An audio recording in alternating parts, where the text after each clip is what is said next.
Sir ముఖ్యంగా నిన్న బీహార్‌లో ఏపీ మంత్రి లోకేష్ గారు పర్యటించారు.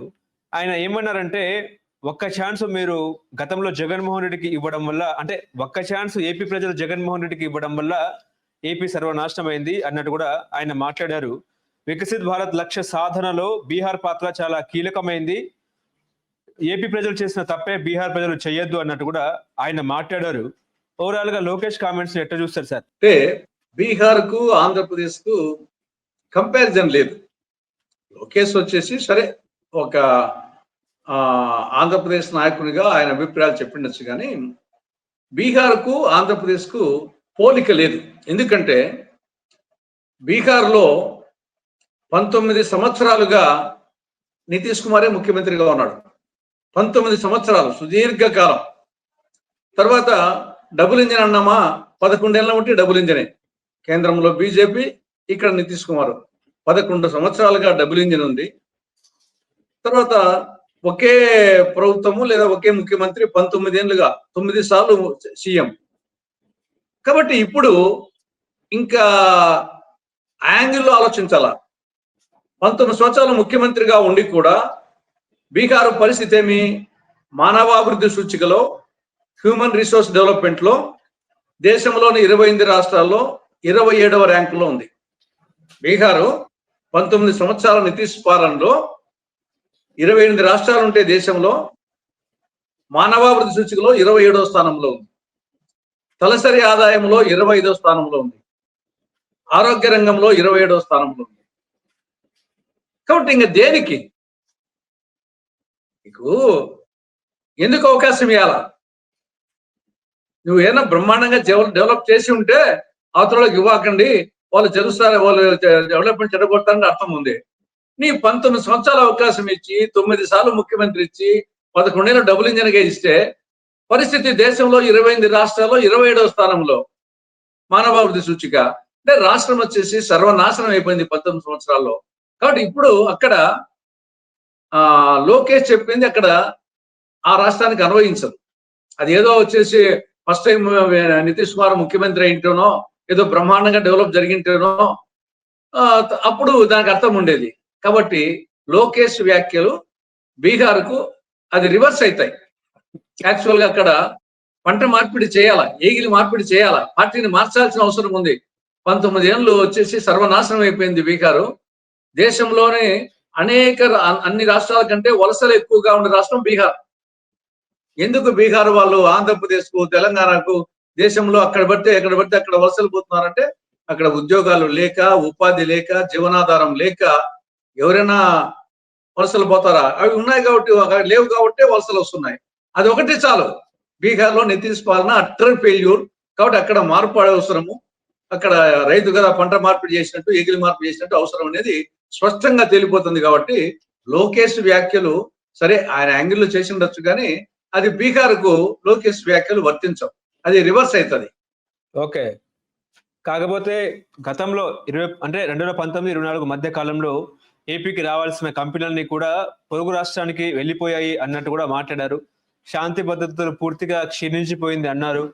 ఏపీ ప్రజలు చేసిన తప్పే మీరు చేయకండి అన్నారు. అంటే ఓవరాల్ గా చూసుకుంటే దేశ రాజకీయాల్లో లోకేష్ గారు కూడా చక్రం తిప్పబోతున్నారా అనేది కూడా చర్చ నడుస్తా ఉంది. అంత సీన్ ఏం లేదు కానీ ఆయన ఎన్డీఏలో పార్ట్ అండ్ పార్సల్ కదా.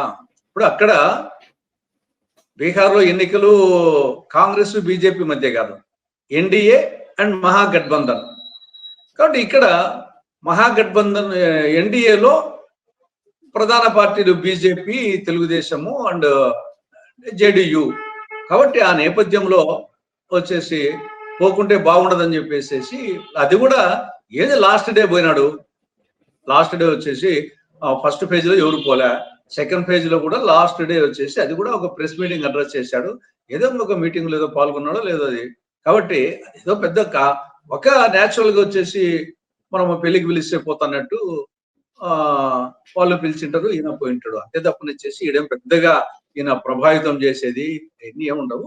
భాగస్వామి కాబట్టి న్యాచురల్ గా మనకు చూస్తాం. పెళ్లికి పిలిచినట్టు ప్రచారానికి కూడా రండి ఒకసారి అంటే వస్తాం పోయింటాడు. అంత మించి పెద్దగా ఏదో భూమి ఆకాశము ఏకమైపోతాయి, లోకేష్ పోతానే, చంద్రబాబు పోతానే, ఏమైతే అక్కడ మెయిన్ గా వచ్చేసి భాష ఇంపార్టెంట్. అక్కడ హిందీ భాషలో, భోజ్పురి భాషలో వాళ్ళ భాషలో మాట్లాడేవాడు కావాలా? ఏం ఆడికి పోయి మనం పోతానే ఏమైతుంది? కాబట్టి అది ఒక సాంఘ్యం కోసం జరిగింది అంతే తప్ప, తర్వాత ఈయన ఏదో ఆంధ్రప్రదేశ్‌లో అద్భుతాలు జరిగినాయి అని చెప్తున్నాడు. ఏమి జరిగినాయి? ఇప్పుడు డబుల్ ఇంజిన్ అంటున్నావు. డబుల్ ఇంజిన్ దేనికోసము? కేంద్రం నుండి గ్రాంట్స్ ఎక్కువ వస్తాయని కదా! పెట్టుబడులు ఎక్కువ వస్తాయి. కేంద్రం నుండి గ్రాంట్స్ ఎక్కువ వస్తాయి. మరి అది కూడా కాదే ఇక్కడ 2023, 24 జగన్మోహన్ రెడ్డి చీఫ్ మినిస్టర్‌గా ఉన్నప్పుడు, వైకాపా ప్రభుత్వం ఉన్నప్పుడు కేంద్రం నుండి రాష్ట్రానికి వచ్చిన గ్రాంట్ 34,698 కోట్లు. 34,698 కోట్లు. జగన్ ముఖ్యమంత్రిగా చివరి సంవత్సరం 2023, 24. చంద్రబాబు ముఖ్యమంత్రి అయిన తర్వాత కూటమి ప్రభుత్వం వచ్చినాక మొదటి సంవత్సరం 2024, 25లో కేంద్రం నుండి వచ్చిన గ్రాంట్ 20,135 కోట్లు. అప్పుడేమో 34,698 కోట్లు. ఈ డబుల్ ఇంజిన్ వచ్చిన తర్వాత 20,135 కోట్లు. అంటే 14,563 కోట్ల రూపాయలు తగ్గింది. ఇంకా వాళ్ళకి వచ్చేసి డబుల్ ఇంజిన్ అని చెప్పుకునే అర్హత ఏముంది? గతానికంటే నువ్వు వచ్చేసి కేంద్రం నుండి గ్రాంట్లు తెప్పించలేకపోతేవి, తర్వాత ప్రత్యేక హోదా పోనీ ఏమైనా తెప్పించినావా?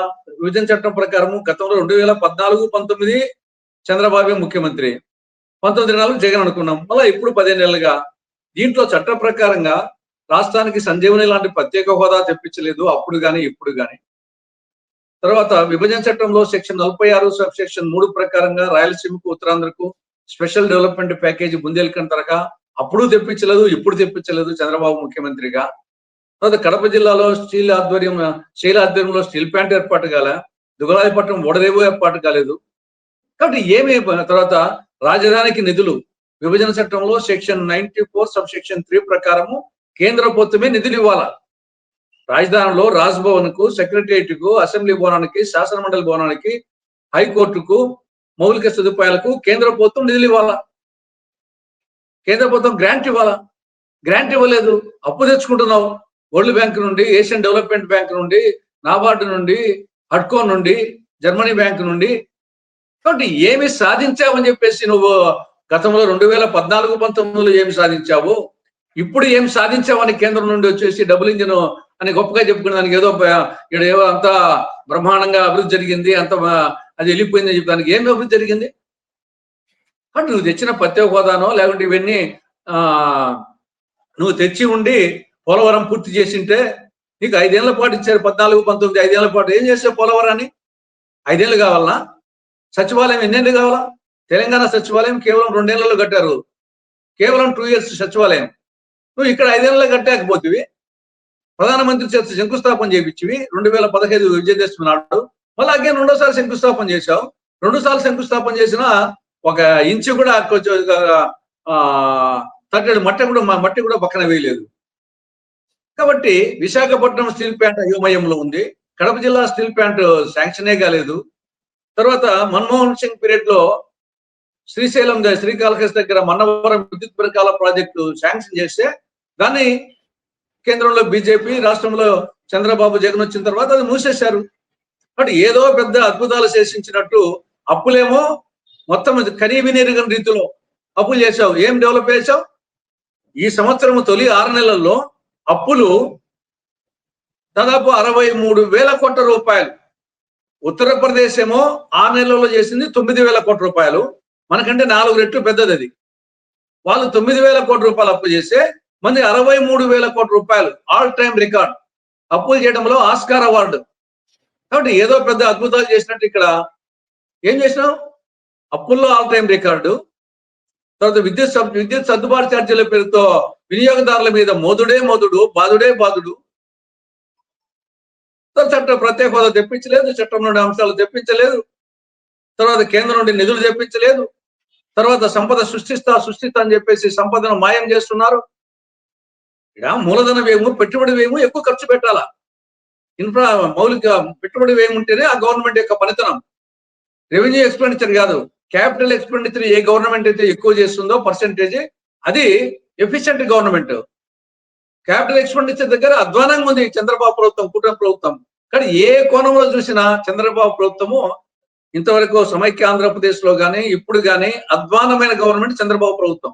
కాబట్టి దాని ఏదో పెద్ద అద్భుతాలు చర్చించినట్టు ఈయన చెప్తున్నాడు. అది ఆడికి పోయి ఏదో వచ్చేసేట్టుందంటే తాతకు మనవుడు దగ్గు నేర్పినట్టు.